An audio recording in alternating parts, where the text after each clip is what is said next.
राष्ट्रीय आणि नंतरच्या काळात अतिशय अभिमानाने संबोधला जाणारा महाराष्ट्र हे नाव मला येथील प्राकृत भाषेवरून पडले बरं का. राखट देशा, कणखर देशा, दगडांच्या देशा, नाजूक देशा, कोमल देशा, भावभक्तीच्या, बुद्धिशक्तीच्या, शाहिरांच्या देशा. खरोखरच असेच माझे यथार्थ वर्णन होते.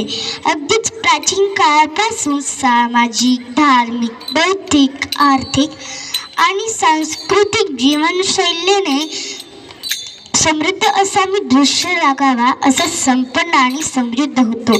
उत्तम असे पीक पाणी, त्या जोडीला समृद्ध पशुधन, तांबा, सोनार, कुंभार, शिंपी, गवंडी इत्यादी हातात हात घालून नांदणारी 12 बलुतेदार पद्धत. यामुळे असं म्हणतात की या महाराष्ट्रातून सोन्याचा धूर निघतो. तांबे लोखंडाच्या समृद्ध खाणी आणि समुद्रातून मोती काढण्याचा व्यवसाय, तर रेशीम आणि सुती वस्त्रांचा व्यापार देखील महाराष्ट्रातूनच परदेशात होऊ लागला. व्यापारासोबतच कला, संस्कृती इत्यादी क्षेत्रामध्ये देखील महाराष्ट्राची कामगिरी उल्लेखनीय होती. आजही प्राचीन किल्ले, मंदिरे, इतर वास्तू यांची अभिमानाने साक्ष देत आहेत.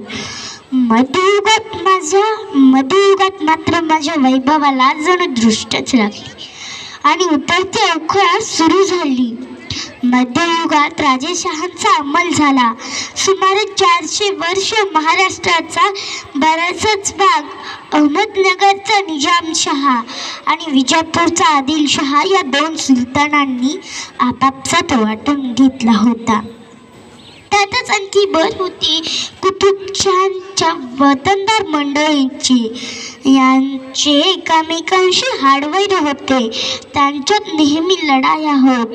यांच्या लढायामध्ये मंदिरे, शेती, गाया गुरे यांचे अतोनात नुकसान केले जाई.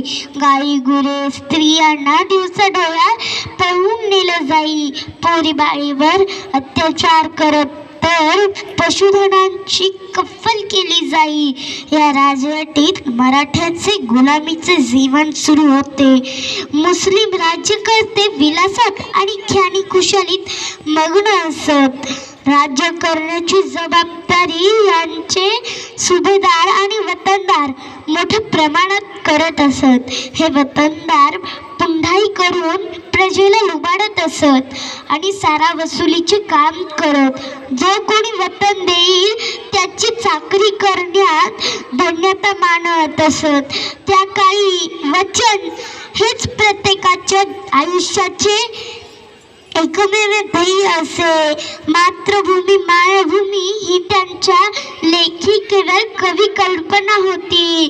जहागीरदार व वतनदार स्वार्थापुढे गुलामीचे दुःख नव्हते. स्वकीयांपेक्षा आदिलशाह जवळचा वाटत होता. या सर्व प्रकारामुळे रयतेचे मात्र हाल होत असत. दुष्काळ पडला तर खायला अन्न नाही. पीक पाणी चांगले झाले तरी साऱ्या पोटी रयत रिकामी होई. उघड सण उत्सव करणे, पूजा करणे धोक्याचे होते. भीतीपोटी पोरीबाळींची लग्ने रात्री लागू लागली. प्रसंगी या सगळ्याला वैतागून रयत धर्मांतर करी. नंतर प्रसंगी देशांतर करू लागली आणि काहीच नाही तर देशमुख, देशपांडे यांसारख्या वतनदारांच्या जुलमाला बळी पडू लागली. खूप छान, जोरदार टाळ्या झाल्या पाहिजे.